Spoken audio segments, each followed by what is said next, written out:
हमारे मथुरा में एक मुस्लिम परिवार रहता था।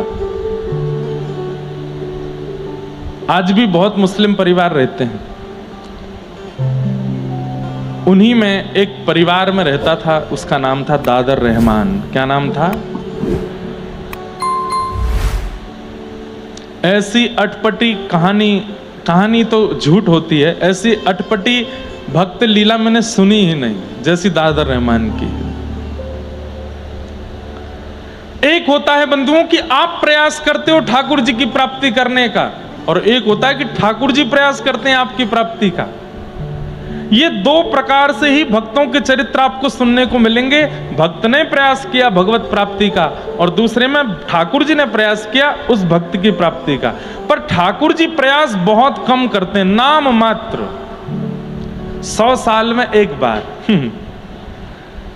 100 साल में एक बार किसी भक्त की प्राप्ति का प्रयास ठाकुर जी कर रहे हैं। और उन्हीं में आ गया नाम किसका? दादर रहमान। कुल का नहीं, जाति का नहीं, समुदाय का नहीं, किसी भी रूप में ठाकुर जी का है ही नहीं वो। और उनके पिताजी जो थे दादर रहमान के, वो नामी ग्रामी उस एरिया के जितने भी मुस्लिम परिवार थे उनके हेड थे। वो किसके घर में कैसे क्या नियम चलेगा, माताएं बहनें कैसी रहेंगी, नमाज कितने बजे होगी, क्या होगा क्या नहीं होगा, सब वही बताते थे दादर रहमान के पिताजी। अब उनको क्या बोलते हैं वो मुझे नहीं पता, वो हेड थे उस समुदाय के। रोज पढ़ने के लिए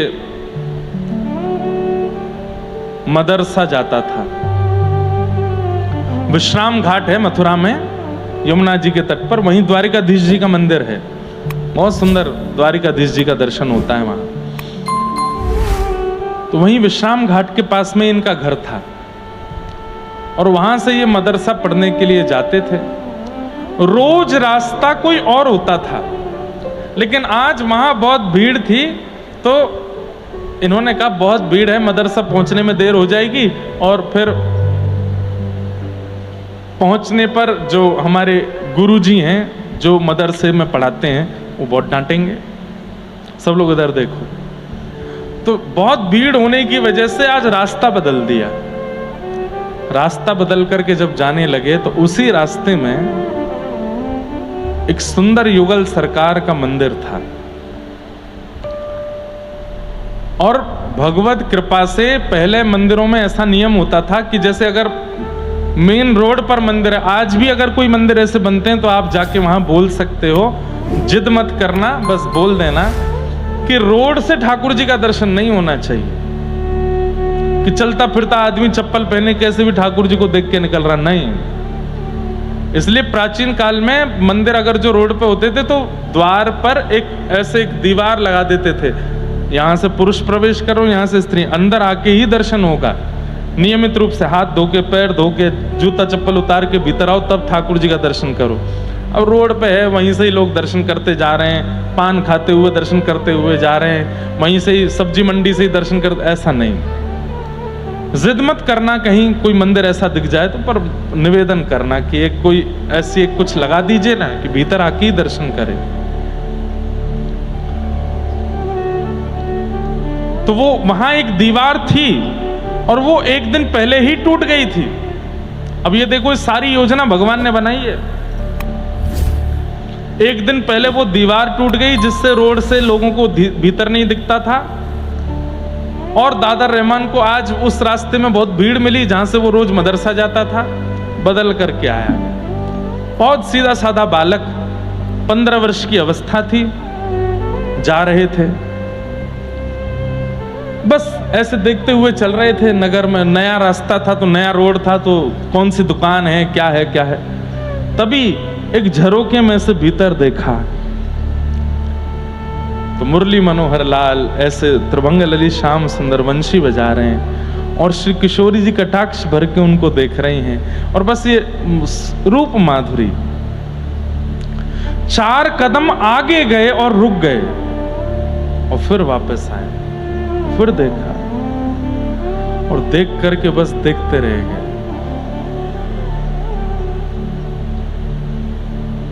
अपने तन की स्थिति पर खुद, उनको नाम भी नहीं पता है ये कौन है। हाँ, बस इतना पता था कि हम मथुरा में रहते हैं, यहाँ हिंदुओं के भगवान का जन्म हुआ था, वो वंशी बजाते हैं और उनकी एक प्रियसी है, उनकी एक पत्नी है राधा रानी, और उनको सब लोग कृष्ण कृष्ण कह के बुलाते हैं, ऐसा इतना बस पता था। आज जब वही देखा, मोर मुकुट ऐसे और ये मधुर वंशी बजा रहे हैं, कटाक्ष से ठाकुर जी श्री जी को देख रहे हैं, श्री जी ठाकुर जी को देख रही हैं, और दादर रहमान बाहर खड़े खड़े उनको देख रहा है। कुछ नहीं पता है, इसके आगे कुछ जानते ही नहीं है, करना क्या है, बोलना क्या है, अब कहना क्या है, कुछ नहीं पता, बस खड़े खड़े खड़े खड़े खड़े 4 घंटे व्यतीत हो गए। 4 घंटे बाद जैसे ही भोग आया ठाकुर जी का, तो पर्दा लगा। पर्दा लगने पर तब उनकी आंखें ऐसे हुई और अपनी आंखें मीड़ने लगे, आंसू आ गए थे, पूरा यहाँ कुर्ता नीचे गीला हो गया था। बोले ये हुआ क्या मुझे? किसी से पूछा भैया समय क्या हुआ? बोले दोपहर के 12 बजे हैं। अरे इतनी देर हो गई, मैं तो सुबह 7 बजे निकला था घर से, ये क्या हुआ मेरे साथ? अब मदरसा कैसे जाऊं? मौलवी तो बहुत मारेंगे मुझे। तो इधर जाऊं उधर जाऊं, सोचने लगे क्या करूं क्या करूं। घर ही चले गए और घर जाकर के ना कुछ खाया ना पिया, अपने कक्ष में जाकर के चुपचाप बस बैठे हैं और बोले ये क्या हो रहा है मेरे साथ? ये क्या दिखा था मुझे? इतना अच्छा क्यों लग रहा था और मुझे इच्छा क्यों हो रही है दोबारा उनको देखने की? मेरा मन क्यों हो रहा है कि मैं दोबारा जाऊं, फिर से देखूं उनको? घबराहट होने लगी, कहीं ये पाप तो नहीं है, कहीं अम्मी को पता चले, अब्बा को पता चले, मारेंगे तो नहीं मुझे। बंधुओं, 1947-50 के बीच की घटना है ये।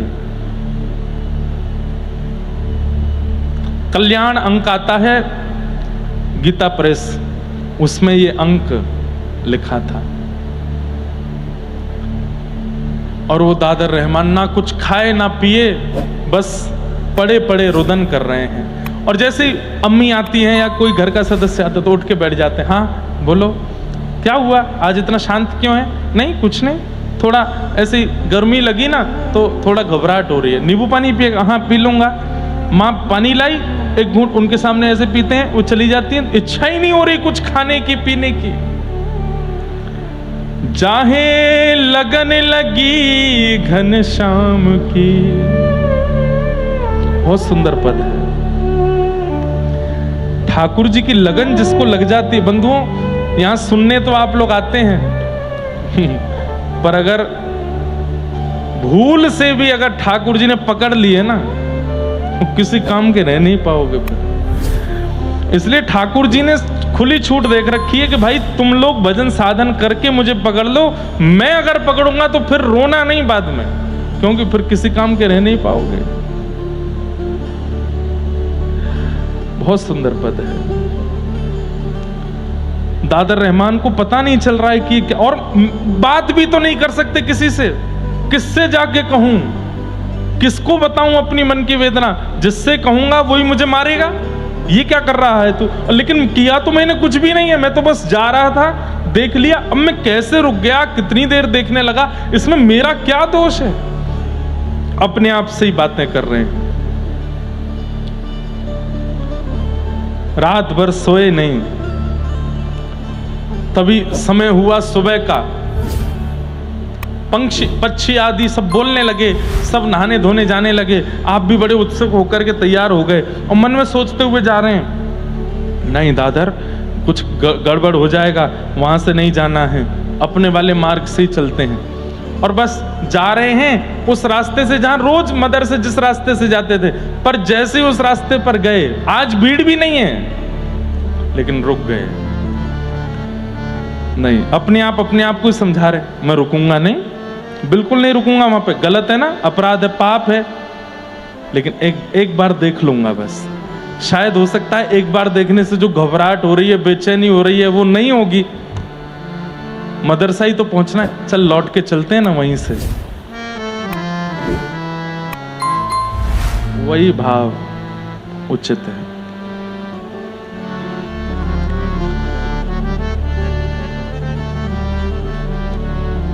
उस भाव ने ही ये कथा प्रकट की।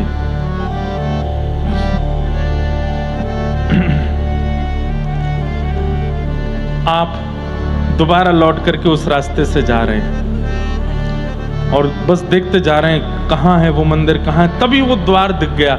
घबराहट भी हो रही है, डर भी रहे हैं, पर इच्छा भी हो रही है कि एक बार तो देख लूं। और बस धीमे धीमे गए, मंदिर के बिल्कुल सामने खड़े हो गए। खुद से फिर पूछ रहे हैं, दादर देख ले, देखना है कि नहीं देखना? नहीं देखना, सीधे चलते हैं, आगे बढ़ते हैं। एक बार देख लेते, फिर पीछे आते हैं, नहीं देखना, चलते हैं, फिर चले, फिर एक एक झलक देख लेते हैं, थोड़ा थोड़ा मुड़ते हैं। एक बार आंख खोल के देखना है, फिर बंद करके सीधे चलना। मदर से जाना है, हम मुसलमान हैं, हमको अपने अपने भगवान को भजना है, ये सब नहीं करना है। एक बार देख लेते हैं। और जैसी नजर करके देखा, आंख खोली, फिर से देखते रह गए, वहीं स्थिर रह गए और सामने खड़े खड़े रोने लगे। और रोते रोते रोते रोते स्थिति हो गई कि अब बोलने लगे, मुझे मत पकड़िए आप, ये क्या कर रहे हैं मेरे साथ? मैं आप वाला नहीं हूं, मैं आपका नहीं हूं, मेरे दूसरे हैं। आप क्यों मुझे रोक लेते हैं यहां पर? तो मानो भीतर से ठाकुर जी कह रहे हैं, अच्छा ठीक है तो चला जा, मन नहीं हो रहा जाने का, क्या करूं? मैं तो जानता ही नहीं आपको, आपके यहाँ क्या परंपरा, क्या विधि विधान, मुझे कुछ नहीं पता, मुझे क्यों पकड़ रहे हो, क्यों रोक रहे हो? ठाकुर जी बोले, तुमको अच्छा लगे, तुमको भागे हो है। अब यहां प्रश्न आता है, दादर के जीवन में ना तो नाम है, ना संकीर्तन है, ना कथा है, ना यज्ञ है, ना तप है, ना अनुष्ठान है, ना ही वो हिंदू कुल में जन्मा है, फिर क्यों उस पर कृपा हो रही है? यहां हम कर करके परेशान होते जा रहे हैं, हम पर फिर भी कृपा नहीं हो रही है, क्यों? उसका स्वभाव अच्छा है। दादर रहमान के जीवन चरित्र में बताया कि वो स्वभाव से अच्छा है। जब कभी भी घर में ऐसा कोई उत्सव होता जिसमें जीव जंतुओं को मारा जाता तो वो रोता था कमरे में जाके, पिताजी से कहता, ये इसमें भी तो वही भगवान है जिसको हम रिझाना चाहे, क्यों मार रहे हो?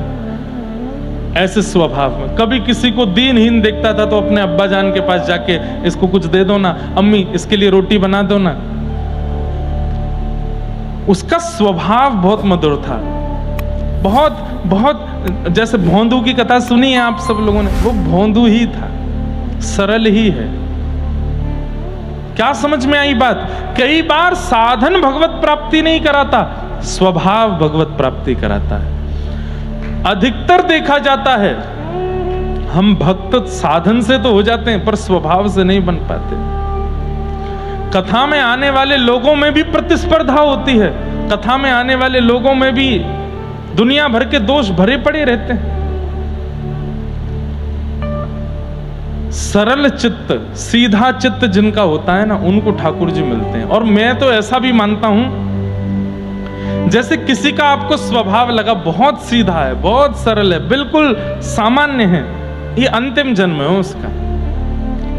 अच्छा एक बात, थोड़ा मेरा एनालाइज है, मैंने थोड़ा सा एनालाइज किया है, ध्यान से सुनना। कोई व्यक्ति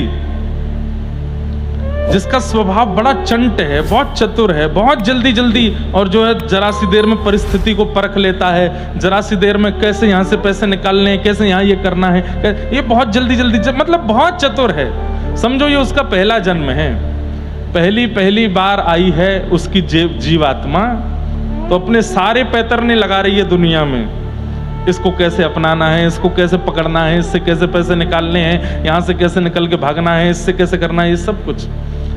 एक जन्म के बाद फिर दूसरा जन्म आता है तो थोड़ी चतुराई घट जाती है, फिर तीसरा जन्म आता है थोड़ी और चतुराई घट जाती है, चौथा जन्म आता है थोड़ी और, करते करते करते अब वो आत्मा एक्सपीरियंस्ड हो गई है, उसको पता चल जाता है कि यहाँ चतुर बनने से कोई फायदा नहीं है, अंततो गत्वा लकड़ी पर जलना ही है।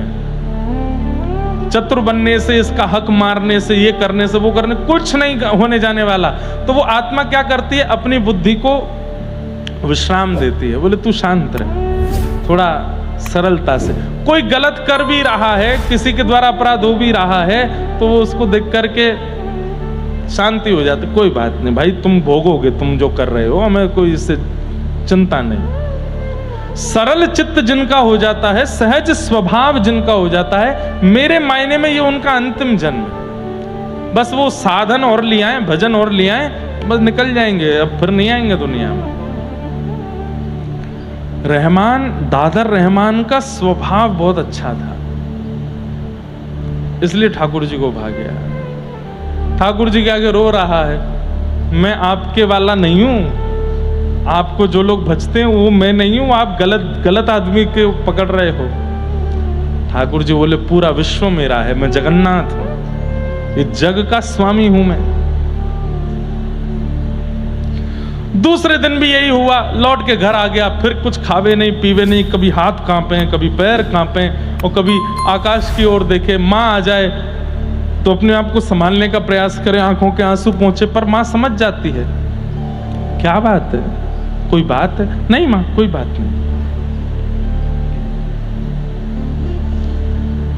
लगन लगी घनश्याम की जाहे, लगन लगी घनश्याम की, धरत कहूँ पग परत है कितहूँ, धरत कहूँ पग परत है कितहूँ, भूल जाए सुध धाम की। चलोगे यहाँ पर जाओगे वहाँ, अगर ठाकुर जी जीवन में आ गए तो ऐसा हो जाएगा। चलना चाहोगे यहाँ लेकिन पहुंचोगे वहाँ, धरत है पग परत है कितहूँ, कहीं और चले जाते हैं।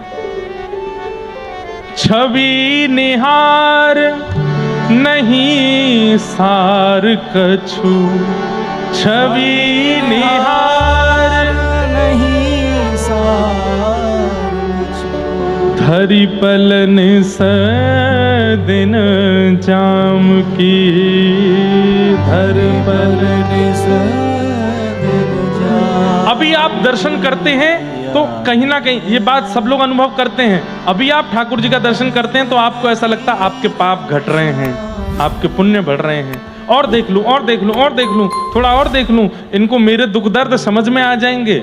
लेकिन जब ठाकुर जी से प्रीति हो जाएगी तो आप केवल देखोगे, कुछ होगा नहीं, मेरे पुण्य बढ़ रहे हैं, पाप घट रहे हैं, ये सारी भावना कुछ नहीं, बस देखने का मन होगा, पलक झपकना भूल जाओगे।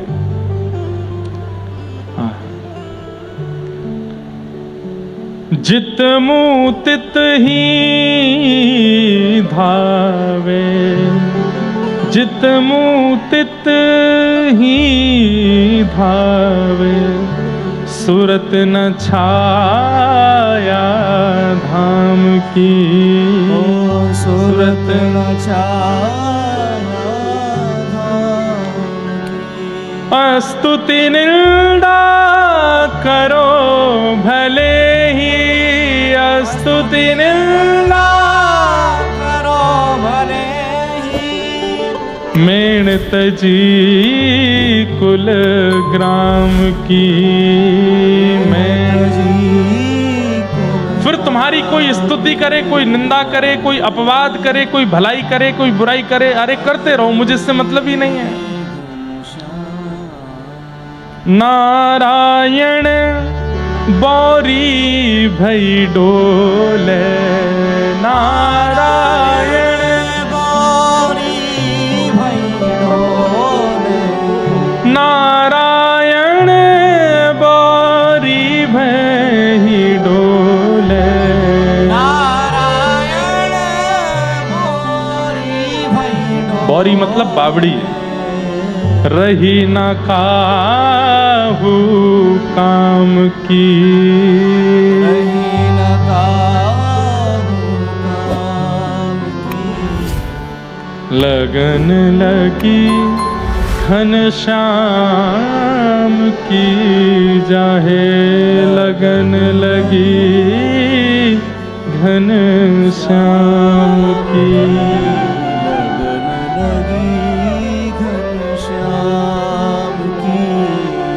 लौट के आ गए वापस।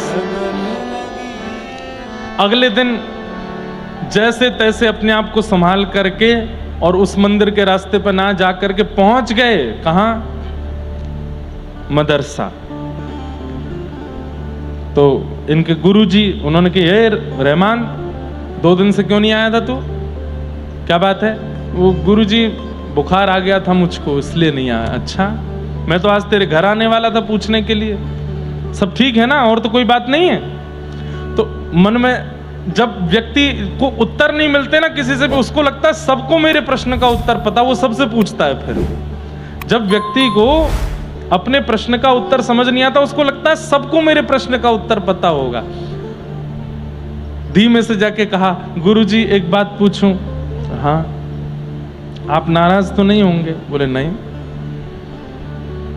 हम लोग मथुरा में रहते हैं, यहां जो मस्जिद हैं वो तो हम लोग जाते हैं, पर ये मंदिर कौन जाता है? ये मंदिर जो है ये कौन जाता है, और इनके अंदर जो है वो कौन है? इतने में तो मौलवी जी खड़े हो गए, डांटने लगे, तेरी हिम्मत, तू कहीं देख के आया क्या? किसी मंदिर में हो के आया क्या? नहीं नहीं, मैं तो बस पूछ रहा था, बस ऐसी कोई वो, मैं तो बस पूछ रहा था वहां कौन जाता है, और वहां जाने से अगर हम चले जाएं तो क्या होता है? अब तो मौलवी जी ने उसका हाथ पकड़ करके मोड़ दिया पूरा, छोटा सा बालक। बोले सच बता, तू गया था क्या? नहीं नहीं नहीं, मैं नहीं गया था, मैं अंदर नहीं गया था। बोले बाहर से देख रहा था? नहीं नहीं नहीं, मैंने बाहर से भी नहीं देखा। बताया, बोले कि वो ऐसा होता है, वहां जाने से जहन्नुम में जाना पड़ता है, ये होता है वो होता है, और दोबारा वो पढ़ना पड़ता है, और फिर जाके मंदिर में ये, अपने मस्जिद में ये करना पड़ता, तब दोबारा तुम मुसलमान बनोगे, नहीं तो तुम मुसलमान नहीं होगे। बहुत कुछ समझाया। अब नहीं जाना कभी? नहीं जाऊंगा। उत्तर नहीं मिला। प्रेम ऐसा ही है बंधुओं, दुनिया समझा दे, मारे पीटे फटकारे, फिर भी समझ नहीं आता, और वो भी ठाकुर जी से हो जाए। और इसको तो हुआ ही नहीं था, ठाकुर जी को हो गया है रहमान से। घर गया, घर में जाके बैठा बैठा रो रहा था एकांत में। इतने में ही माँ आ गई, और माँ ने आकर के बोला, रहमान क्या बात है, 2 दिन से तू मुझे ठीक नहीं लग रहा है, कोई और तू रो क्यों रहा है? तेरी आंखें इतनी, किसी ने कहा कुछ? मौलवी साहब ने मारा? वहां कुछ हुआ था क्या? नहीं नहीं माँ, कुछ नहीं। हृदय से लगा लिया। अब प्रेमी को बस हृदय से लगा ले, कोई थोड़ा पुचकार दे तो वो उसके सारे भेद खोल लो उसके।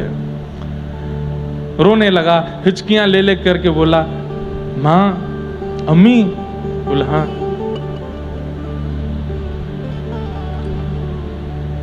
हिंदुओं के भगवान का नाम क्या है?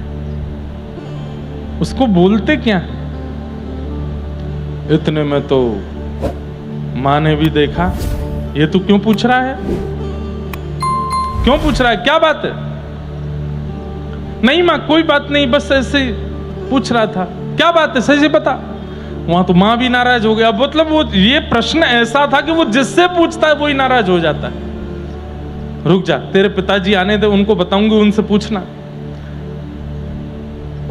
रो रहा था कोने में बैठ, नहीं उनसे मत कहिएगा कुछ भी। बोले नहीं, आने दे।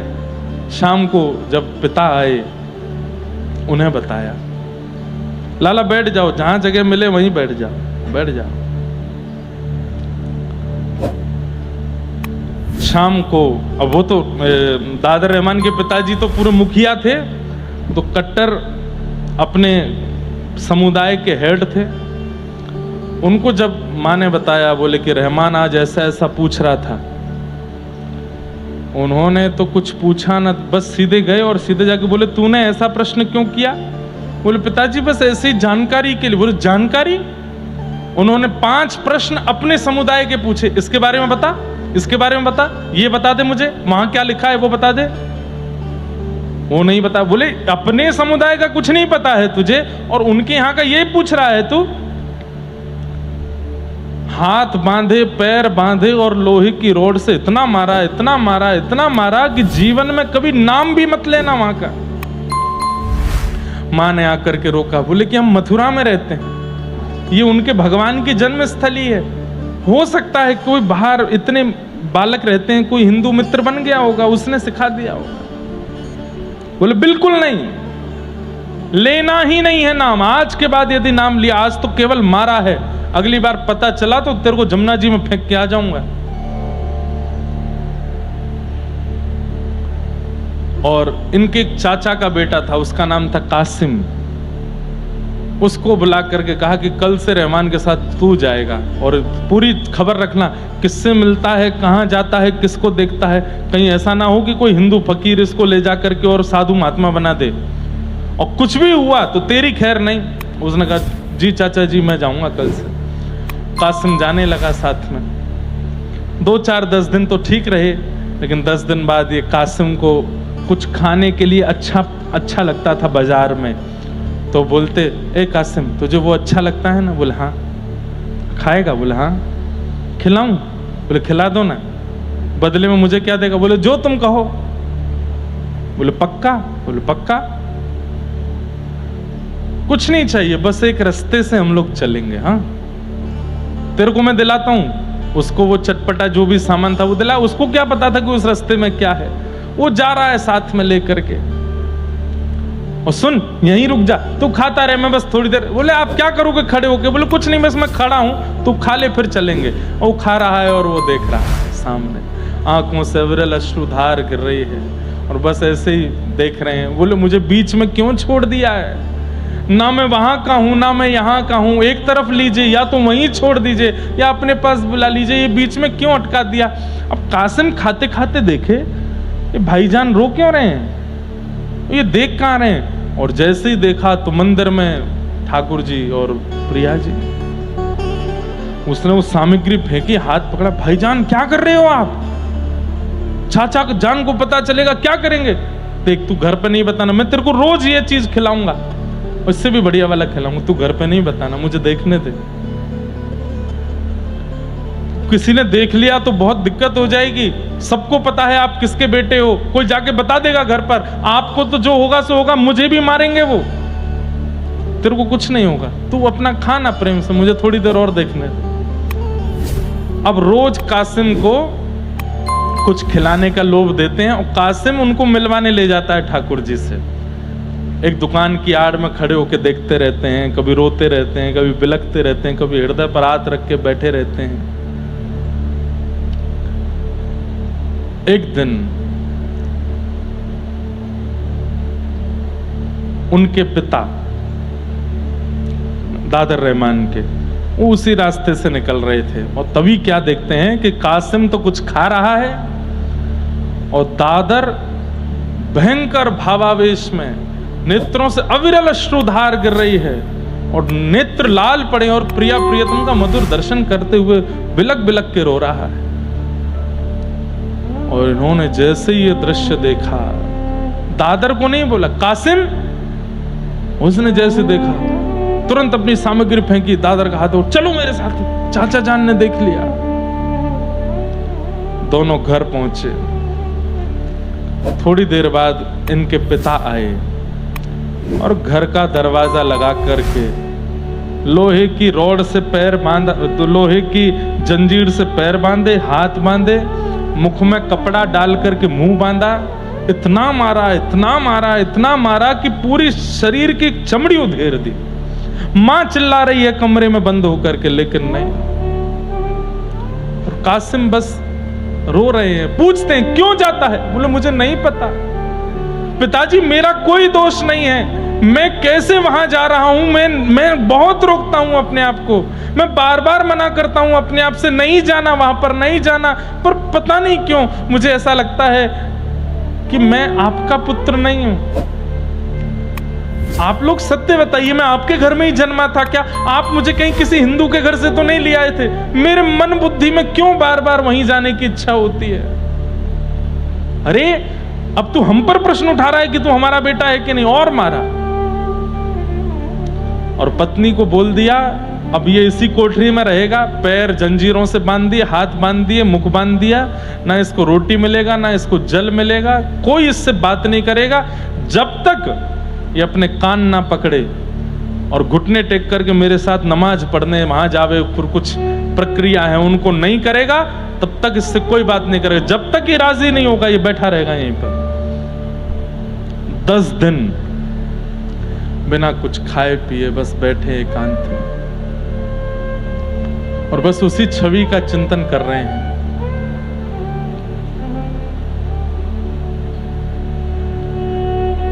एक दिन 2 दिन तो छुपाव रहा, तीसरे चौथे दिन से ऐसी स्थिति कि इनकी अम्मी आकर के द्वार पर बोलती है, बेटा कुछ खाएगा? नहीं। कुछ पिएगा? नहीं। तेरे को भूख नहीं लगी? बोले ना। क्या है? क्या क्या चाहिए? कुछ तो बता। बोले कृष्ण और राधा रानी चाहिए, उनको लाके दे दो। मत बोला कर, तेरे अब्बा जान सुनेंगे, बहुत मारेंगे तुझे। मत बोला कर, तेरे हाथ जोड़ती हूं, तेरे पैर पूछती हूं, मत बोला कर उनका नाम। बैठे रहते 4-5 दिन और निकल गए, फिर पूछती है, बेटा कुछ खाएगा? तेरे लिए रोटी लाऊं?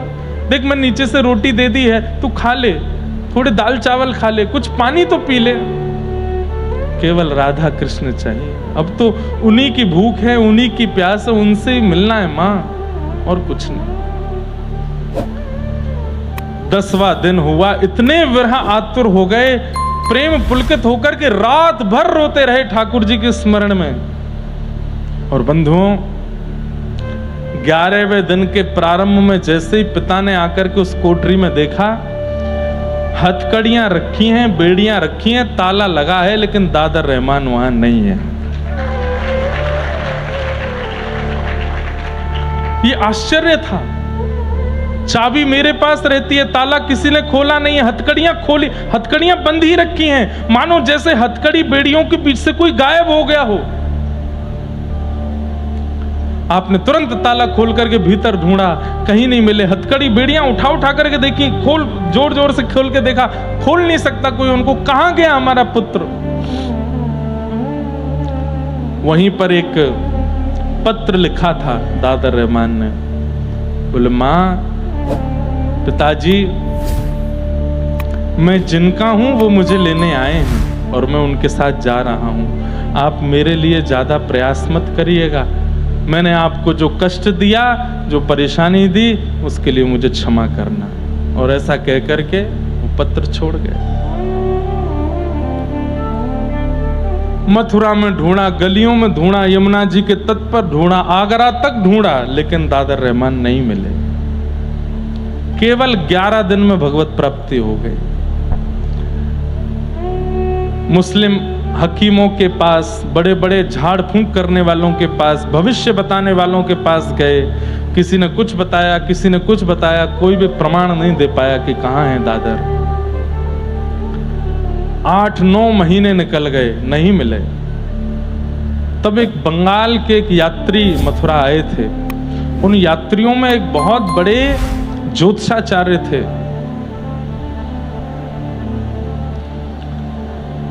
बंगाली थे। उनके पास आप गए और जाकर के रोते हुए बोले कि देखिए, मैं दूसरे समुदाय का हूं, लेकिन मेरी बहुत बड़ी दिक्कत है, आप समाधान करो। मैंने नाम सुना मथुरा में कि आप भविष्य बताते हैं। बोले हाँ, मेरे बेटे के साथ ऐसा ऐसा हो गया, 1 महीने के अंदर, और वो गायब हो गया कमरे से, पत्र लिख करके गया है। आपने जब स्थिति सुनी, वो क्या बोलता था, क्या कहता था, कैसे रोता था? बोले मैंने देखा था मंदिर के बाहर खड़े होते रोते हुए उसको। कैसे हो सकता है? हम तो मुसलमान हैं, हम तो इतने समय की नमाज करते हैं, ऐसा करते, कैसे मेरे बेटे पर उसका प्रभाव हो ही नहीं सकता? किसी ने जादू किया है।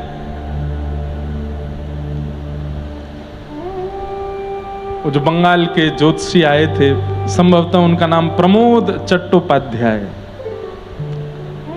उन्होंने कहा आप जाइए, मैं कुछ संकेत होगा तो आपके घर भिजवा दूंगा। और सुनते ही वो तो गए, आप सुनते ही प्रमोद जी तुरंत मथुरा से वृंदावन की ओर गए, क्योंकि समझ गए थे जो जो लक्षण बताए हैं ये कृष्ण विहरणी गोपियों के, ये किसी सामान्य के नहीं हो सकते।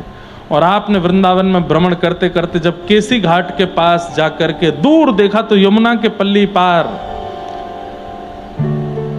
कुछ वृक्ष हैं और उन वृक्षों के बीच में कुछ चमक रहा है। यमुना जी पार करके जब आप वहां गए तो 2 वृक्षों के बीच में एक अनंत समाधि लगाए, व्रजरज तन पर लपेटे हुए दादर रहमान बैठे थे। एक कौपीन पहन रखी है बस, और युगल नाम महामंत्र जप रहे हैं। आपने उनका जब दर्शन किया, कुछ कहना चाहा, लेकिन उन्होंने कोई प्रत्युत्तर नहीं दिया। जैसे ही आपने थोड़ी और वार्तालाप करनी चाहिए, आपने उनकी ओर एक बार देखा और देख करके कहा मेरे प्रिया प्रियतम आए हैं, मैं जा रहा हूँ। और ऐसा कहकर के आपने तुरंत यमुना जी में छलांग लगा दी और वहीं अंतर ध्यान हो गए। फिर उसके बाद दादर रहमान कभी नहीं मिले। ये है।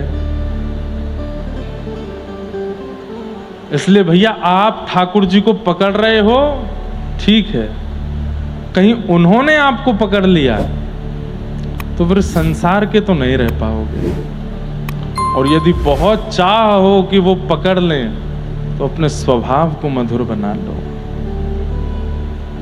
नहीं है इच्छा इस संसार के, वैसे तो अब इच्छा वैसे लगती नहीं है इस संसार में रहने की, यहाँ के व्यवहार विचारों का निर्वहन करने की, बस इच्छा होती है वो मिल जाए। अपने स्वभाव व्यवहार को मधुर बना लीजिए और थोड़ा सह लीजिए, इस संसार में सह लीजिए।